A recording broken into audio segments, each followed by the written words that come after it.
Kitab Suci Perjanjian Lama, Kitab 2 Tawarikh bab 34. Raja Yosia. Pembaharuan yang dilakukan Yosia. Yosia berumur 8 tahun pada waktu ia menjadi raja, dan 31 tahun lamanya ia memerintah di Yerusalem. Ia melakukan apa yang benar di mata Tuhan dan hidup seperti Daud bapa leluhurnya, dan tidak menyimpang ke kanan atau ke kiri. Pada tahun ke-8 dari pemerintahannya, ketika ia masih muda belia, ia mulai mencari Allah Daud bapa leluhurnya, dan pada tahun ke-12 ia mulai mentahirkan Yehuda dan Yerusalem daripada bukit-bukit pengorbanan, tiang-tiang berhala, patung-patung pahatan, dan patung-patung tuangan. Mezbah-mezbah para Baal dirobohkan di hadapannya. Ia menghancurkan pedupaan yang ada di atasnya. Ia meremukkan dan menghancur luluhkan tiang-tiang berhala, patung-patung pahatan dan patung-patung tuangan, dan menghampurkannya ke atas kuburan orang-orang yang mempersembahkan korban kepada berhala-berhala itu. Tulang-tulang para imam dibakarnya di atas mezbah-mezbah mereka. Demikianlah ia mentahirkan Yehuda dan Yerusalem. Juga di kota-kota Manasye, Efraim dan Simeon, sampai di kota-kota Naftali, yang di mana-mana telah menjadi reruntuhan, ia merobohkan segala mezbah dan tiang berhala, meremukkan segala patung pahatan, serta menghancur luluhkannya, dan menghancurkan semua pedupaan di seluruh tanah Israel. Sesudah itu ia kembali ke Yerusalem. Kitab Taurat ditemukan kembali.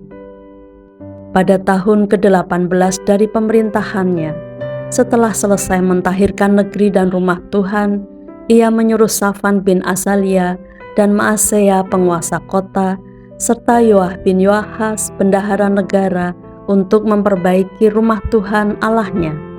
Maka datanglah mereka kepada imam besar Hilkia dan menyerahkan kepadanya uang yang telah dibawa ke rumah Allah dan yang telah dikumpulkan oleh orang-orang Lewi, yakni oleh para penjaga pintu, dari orang-orang Manasye dan Efraim, dan dari semua orang yang masih tinggal dari Israel, pula dari seluruh orang Yehuda dan Benyamin, dan dari penduduk Yerusalem.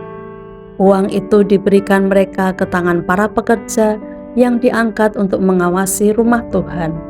Dan mereka itu yang bekerja dalam rumah Tuhan mengeluarkannya untuk membetulkan dan memperbaiki rumah itu. Mereka memberikannya kepada tukang-tukang kayu dan tukang-tukang bangunan, supaya tukang-tukang itu membeli batu pahat dan kayu untuk tupai-tupai dan untuk memasang balok-balok pada gedung-gedung yang oleh raja-raja Yehuda dibiarkan roboh. Orang-orang itu melakukan pekerjaan itu dengan setia. Orang-orang yang diangkat menjadi pengawas mereka ialah Yahat dan Obaja, orang-orang Lewi dari Bani Merari, sedangkan Zakaria dan Mesulam dari Bani Kehat mengepalai semua. Dan semua orang Lewi yang pandai memainkan alat-alat musik, mengepalai kuli-kuli dan mengiringi semua tukang dalam pekerjaan apapun. Dari antara orang-orang Lewi itu, ada yang menjadi panitera, pengatur, atau penunggu pintu gerbang. Ketika mereka mengeluarkan uang yang telah dibawa ke rumah Tuhan, Imam Hilkia menemukan kitab Taurat Tuhan yang diberikan dengan perantaraan Musa. Maka berkatalah Hilkia kepada Safan, panitera negara itu, "Aku telah menemukan kitab Taurat di rumah Tuhan." Lalu Hilkia memberikan kitab itu kepada Safan, dan Safan membawa kitab itu kepada raja. Ia juga menyampaikan kabar kepada raja, "Segala sesuatu yang ditugaskan kepada hamba-hambamu telah mereka laksanakan. Mereka telah mengambil seluruh uang yang terdapat di rumah Tuhan dan memberikannya ke tangan para pengawas dan para pekerja." Safan, panitera negara itu, memberitahukan juga kepada raja, "Imam Hilkia telah memberikan kitab kepadaku." Lalu Safan membacakan sebagian di depan raja. Segera sesudah raja mendengar perkataan Taurat itu, dikoyakkannyalah pakaiannya. Kemudian raja memberi perintah kepada Hilkia, kepada Ahikam bin Safan, kepada Abdon bin Mika, kepada Safan panitera negara itu, dan kepada Asaya hamba raja, katanya, "Pergilah, mintalah petunjuk Tuhan bagiku, bagi yang masih tinggal di Israel dan di Yehuda, tentang perkataan kitab yang ditemukan ini, sebab hebat kehangatan murka Tuhan yang dicurahkan kepada kita, oleh karena nenek moyang kita tidak memelihara firman Tuhan dengan berbuat tepat seperti yang tertulis dalam kitab ini." Maka pergilah Hilkia dengan orang-orang yang disuruh raja kepada Nabiah Hulda, istri seorang yang mengurus pakaian-pakaian, yaitu Salum bin Tokat bin Hasra, penunggu pakaian-pakaian. Nabiah itu tinggal di Yerusalem di perkampungan baru. Mereka berbicara kepadanya sebagaimana yang diperintahkan. Perempuan itu menjawab mereka, "Beginilah firman Tuhan Allah Israel. Katakanlah kepada orang yang menyuruh kamu kepadaku, beginilah firman Tuhan. Sesungguhnya aku akan mendatangkan malapetaka atas tempat ini dan atas penduduknya, yakni segala kutuk yang tertulis dalam kitab yang telah dibacakan di depan Raja Yehuda. Karena mereka meninggalkan aku dan membakar korban kepada Allah lain dengan maksud menimbulkan sakit hatiku dengan segala pekerjaan tangan mereka. Sebab itu nyala murkaku akan dicurahkan ke tempat ini dengan tidak padam-padam.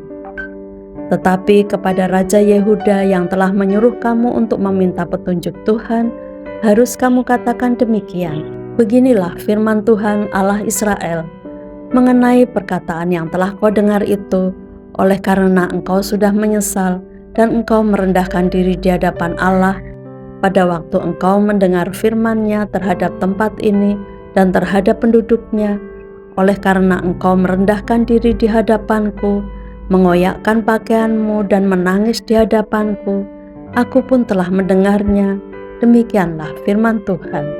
Maka sesungguhnya aku akan mengumpulkan engkau kepada nenek moyangmu, dan engkau akan dikebumikan ke dalam kuburmu dengan damai, dan matamu tidak akan melihat segala malapetaka yang akan kudatangkan atas tempat ini dan atas penduduknya. Lalu mereka menyampaikan jawab itu kepada raja. Sesudah itu raja menyuruh orang mengumpulkan semua tua-tua Yehuda dan Yerusalem. Kemudian pergilah raja ke rumah Tuhan bersama-sama semua orang Yehuda dan penduduk Yerusalem, para imam, orang-orang Lewi dan seluruh orang awam, baik yang besar maupun yang masih kecil. Dengan didengar mereka, ia membacakan segala perkataan dari kitab perjanjian yang ditemukan di rumah Tuhan itu. Sesudah itu, berdirilah raja pada tempatnya, dan diikatnyalah perjanjian di hadapan Tuhan untuk hidup dengan mengikuti Tuhan dan tetap menuruti perintah-perintahnya, peraturan-peraturannya, dan ketetapan-ketetapannya dengan segenap hatinya dan dengan segenap jiwanya, dan untuk melakukan perkataan perjanjian yang tertulis dalam kitab itu. Ia menyuruh semua orang yang berada di Yerusalem dan Benyamin ikut serta dalam perjanjian itu. Dan penduduk Yerusalem berbuat menurut perjanjian Allah, yakni Allah nenek moyang mereka. Yosia menjauhkan segala dewa kekejian dari semua daerah orang Israel, dan menyuruh semua orang yang ada di Israel beribadah kepada Tuhan Allah mereka. Maka sepanjang hidup Yosia, mereka tidak menyimpang mengikuti Tuhan Allah nenek moyang mereka.